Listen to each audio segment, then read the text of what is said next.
एक मित्र ने पूछा है कि हमारे जीवन में हमारी जो स्वतंत्र इच्छा शक्ति है, हमारी फ्री विल,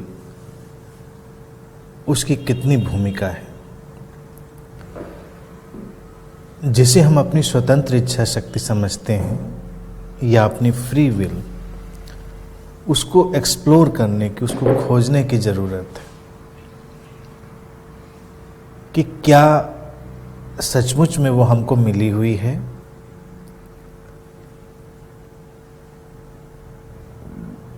और फिर अगर हम ये मान लें कि हमको अपनी स्वतंत्र इच्छा शक्ति या फ्री विल मिली हुई है,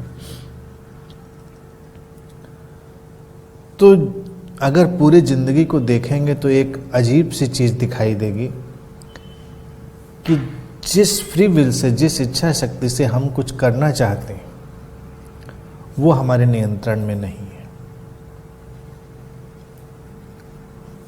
यानी कि जो परिणाम है, जो रिजल्ट है, वो हमारे नियंत्रण में नहीं है। रिजल्ट जो हम करना चाह रहे हैं वो तमाम घटनाओं पर, तमाम फैक्टर्स पर निर्भर करते हैं। तो हम लोग ऐसे एक्ट तो ज़रूर कर सकते हैं, ऐसे हम लोग व्यवहार ज़रूर कर सकते हैं जैसे कि हमारे पास एक फ्री विल है, स्वतंत्र इच्छा शक्ति है,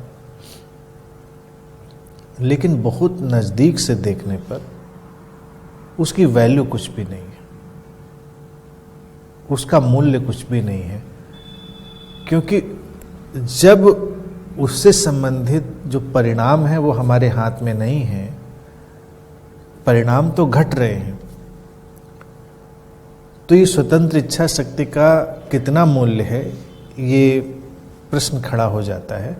और प्रश्न फिर घूमकर ये भी खड़ा हो जाता है कि क्या वो सचमुच में है भी। इसको एक्सप्लोर कर सकते हैं कि कोई भी थॉट, एनी थॉट, गुड और बैड, पॉजिटिव और नेगेटिव, उसको क्या हमने पैदा किया है, ये ऑब्जर्व करने की, एक्सप्लोर करने की बात है। हमारा कोई भी कार्य, हमारी कोई भी क्रिया प्रारंभ तो होती है हमारे अंदर पहले विचार के घटने से, लेकिन जो विचार हमारे अंदर घटता है उसमें हमारी क्या भूमिका है। सचमुच में हमारी भूमिका नहीं है।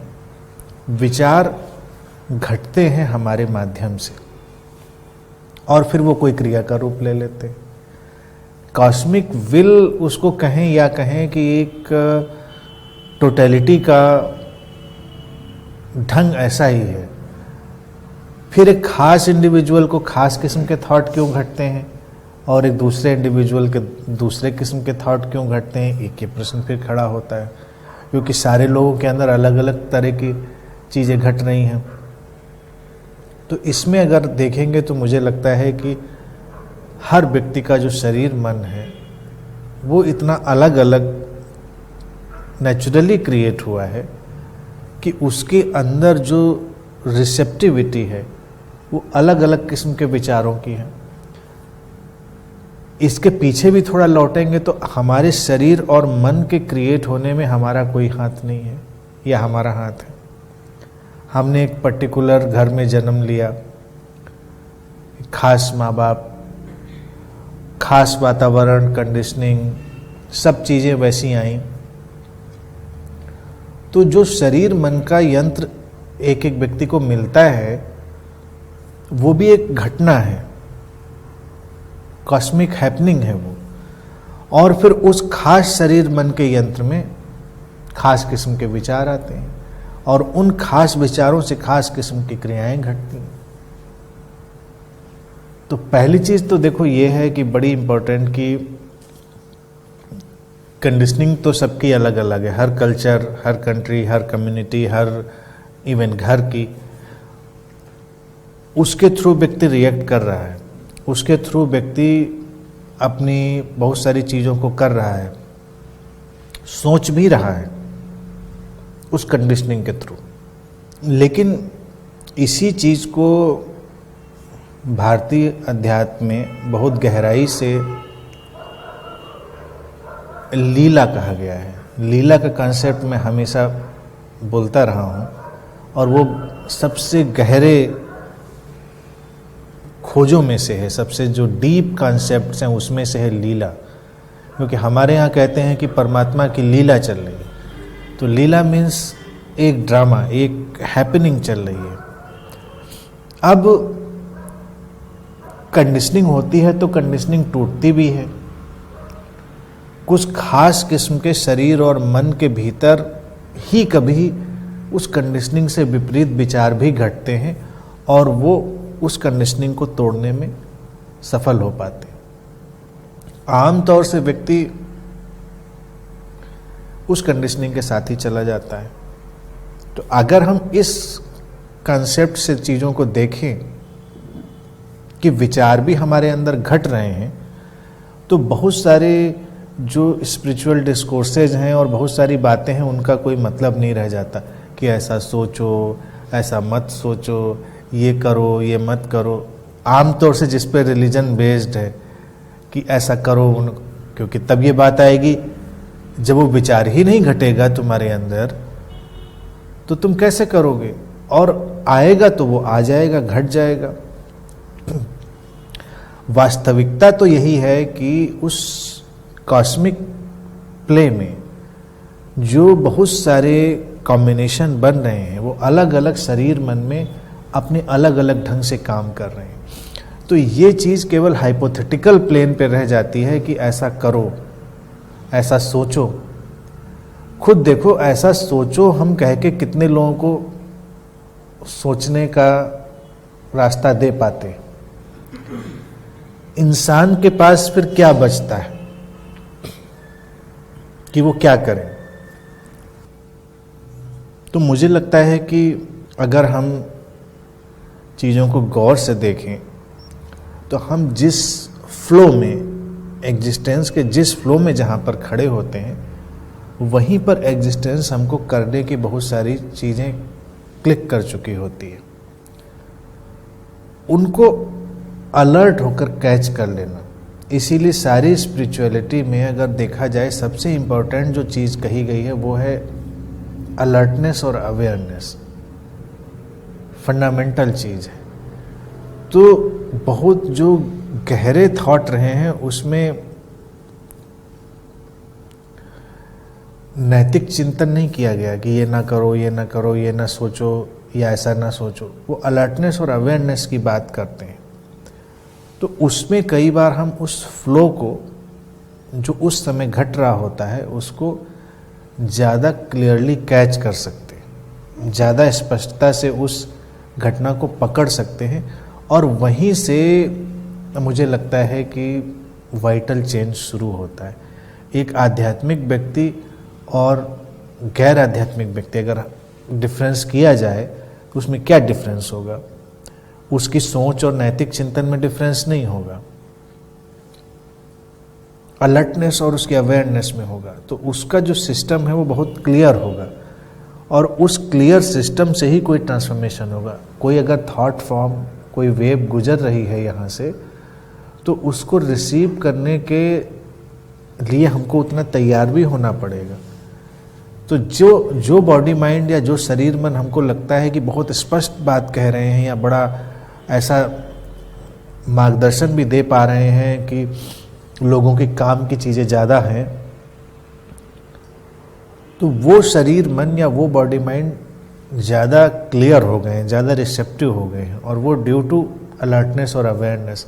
तो उनके थ्रू फिर मल्टीपल लेवल के, मल्टीपल लेयर के थॉट्स आ सकते हैं, जिसको कहते हैं there is one source, that is consciousness. Everything is happening due to that source. उस चेतना से ही सब घट रहा है, पॉजिटिव भी, नेगेटिव भी। लेकिन मनुष्य को लगता है कि अगर पॉजिटिव घटा, नेगेटिव घटा, तो हम बढ़ाएं किसी को या घटाएं किसी को। क्या ये संभव है? अगर वो उस चेतना के स्रोत से घट ही गया है, तो उसी स्रोत से वो बढ़ेगा और घटेगा भी। हमारे लाख प्रयासों के बावजूद भी वो घटना बढ़ना वैसे नहीं होता। ये केवल हमारे ऐसे फिक्सियस सोच के तल पर बना रह जाता है, काल्पनिक सोच के तल पर। और किसी भी व्यक्ति को अगर एक्सप्लोर करके देखा जाए तो सचमुच में वो पॉजिटिव नेगेटिव कुछ घटा बढ़ा नहीं रहा है। बहुत सारे लोग जो पूरा जीवन बहुत पॉजिटिव बिताते हैं, एक मोमेंट में ही वो इतने नेगेटिव हो जाते हैं जिसकी कल्पना नहीं करी जा सकती। और बहुत सारे लोग जो पूरा जीवन नेगेटिव बिताते हैं और एक अचानक मोमेंट पे इतने पॉजिटिव, इतने क्रिएटिव हो जाते हैं कि कहा नहीं जा सकता। वो ट्रांसफॉर्मेशन किस पॉइंट पर आता है, उस ट्रांसफॉर्मेशन को देखना पड़ेगा। और इस बात को समझने के लिए हमको फिर लौटकर जी कृष्णमूर्ति की बात गौर से सुननी पड़ेगी। वो क्या कह रहे हैं, वो हमेशा अगर उनके सारे डिस्कोर्सेज उठाकर देखें तो मुझे लगता है 1-2 सेंटेंस ही वो बोल रहे हैं, बाकी केवल डिस्क्राइब कर रहे हैं, लेकिन 1-2 वाक्य ही वो बोल रहे हैं कि सी क्लियरली व्हाट इज, जो है उसको स्पष्टता से देखो, जो है उसको स्पष्टता से देखो। वहीं से कुछ ट्रांसफॉर्मेशन आएगा, वहीं से कुछ म्यूटेशन आएगा, रूपांतरण आएगा। यानी कि जो हमारे अंदर घट रहा है, जिसको हम नकारात्मक, सकारात्मक, दिव्य, अदिव्य कुछ भी मान रहे हैं, उसको हम पूरे होश से, पूरी सचेतन ढंग से देखते हैं और उस देखने से ही ट्रांसफॉर्मेशन हो जाता है। क्योंकि ये देखना, ये ऑब्जर्व करना, ये उस चेतना के ढंग में या उस चेतना के नाटक में बहुत बड़ा रोल प्ले करता है। रूपांतरण वहां से आ जाता है, करने की कोशिश से नहीं आता। क्योंकि बहुत सारे लोग इतना समझाते रहते हैं, ऐसा करो, शांति रखो, शांति रखो, और मोमेंट आता है एक तूफान, एक अर्थक्वेक, सारी शांति विदा।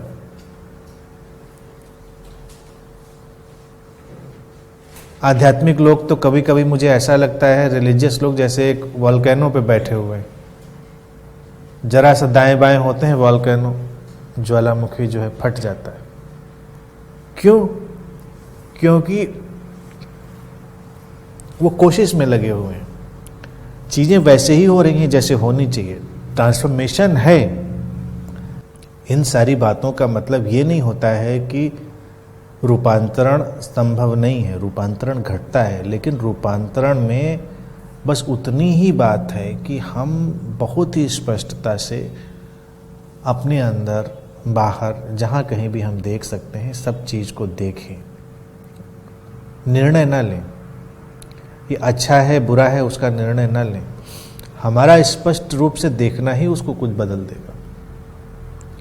वैज्ञानिकों ने भी इस पर काम किया है और उन्होंने बड़ी इंटरेस्टिंग चीज़ें देखी हैं कि जब वो पार्टिकल्स के मूवमेंट पर, इलेक्ट्रॉन्स के मूवमेंट पर काम कर रहे थे, तो उसको जब ऑब्जर्व करते हैं तो उन्होंने देखा कि जैसे ही उस इलेक्ट्रॉन को ऑब्जर्व किया जाता है, उसका बिहेवियर बदल जाता है।